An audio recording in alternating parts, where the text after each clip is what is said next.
News India 27 नव्या पिढीचं नवं माध्यम। नाशिकमध्ये आंतरराष्ट्रीय तृणधान्य वर्ष आणि नाशिकमध्ये होणाऱ्या 27व्या युवा महोत्सवाच्या जनजागृतीसाठी महाराष्ट्र शासनाच्या कृषी विभागातर्फे तृणधान्याच्या आहारातील महत्त्व सांगण्यासाठी एका भव्य मोटारसायकल रॅलीचे आयोजन करण्यात आले होते। नाशिकमधील महाराष्ट्र शासनाच्या कृषी विभागीय कार्यालयापासून सुरू झालेल्या या तृणधान्य मोटारसायकल रॅलीला आदिवासी विकास प्रकल्प समन्वयक रहमान खान यांच्या हस्ते झेंडा दाखवून रॅलीचा शुभारंभ करण्यात आला। शहरातील विविध महत्त्वाच्या भागांतून मार्गस्थ झालेल्या या रॅलीमध्ये पौष्टिक तृणधान्यांच्या आहारातील महत्त्व सांगणारे फलक प्रदर्शित करण्यात आले होते। नाशिकमध्ये होत असलेल्या 27 राष्ट्रीय युवा महोत्सवांमध्ये कृषी विभागातर्फे विविध उपक्रमांचे मिलेट उत्पादनांच्या प्रदर्शनाचे आयोजन करण्यात आले असून या महोत्सवाच्या निमित्ताने देशभरातून येणाऱ्या युवकांमध्येही तृणधान्यांच्या आहारातील महत्त्वाबाबत जागृती करण्याचा कृषी विभागाचा उद्देश आहे। कृषी विभागातर्फे आयोजित या तृणधान्य मोटारसायकल रॅलीमध्ये जिल्ह्यातील सर्व तालुक्यांतील कृषी अधिकारी, कर्मचारी, कृषी महाविद्यालयाचे विद्यार्थी, शेतकरी, उत्पादक संस्थांचे प्रतिनिधी तसेच अनेक शेतकरी सहभागी झाले होते। मी जगदीश पाटील, कृषी उपसंचालक, नाशिक जिल्हा। आम्ही जिल्हा अधीक्षक कृषी अधिकारी कार्यालयाच्या वतीने पौष्टिक तृणधान्य आंतरराष्ट्रीय पौष्टिक तृणधान्य वर्षाच्या निमित्ताने आणि 27व्या राष्ट्रीय क्रीडा महोत्सवाच्या अनुषंगाने आज आपण मोटरसायकल रॅली आयोजित केलेली होती।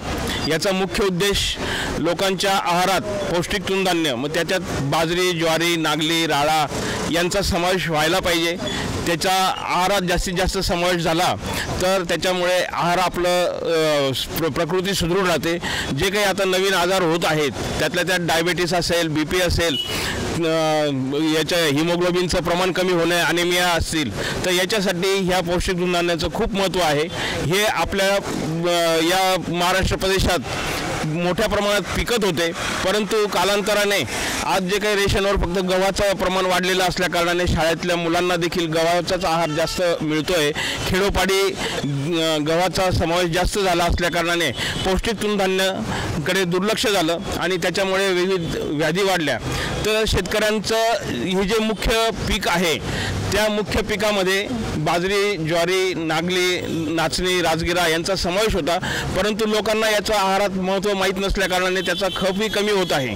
त्यामुळे लोकांमध्ये जनजागृती व्हावी, याचा खप वाढावा, आहारामध्ये मुलांच्या आहारामध्ये, महिलांच्या आहारामध्ये, जे काही आपले वृद्ध आहेत त्यांच्या आहारामध्ये याचा समावेश व्हावा, या अनुषंगाने कृषी विभागामार्फत सर्व जिल्ह्यातील सर्व तालुक्यातील कृषी विभागाचे कृषी सहाय्यक, कृषी सहाय्यिका, कृषी पर्यवेक्षक, मंडळ कृषी अधिकारी, तालुका कृषी अधिकारी, उपविभाग कृषी अधिकारी, जिल्हा अधीक्षक कृषी अधिकारी यांच्या सर्वांच्या वतीने आज ही रॅली घेतली होती, आयोजित करण्यात आली होती। याच्यामध्ये के वाघ कॉलेजच्या विद्यार्थ्यांनी देखील सहभाग नोंदवला।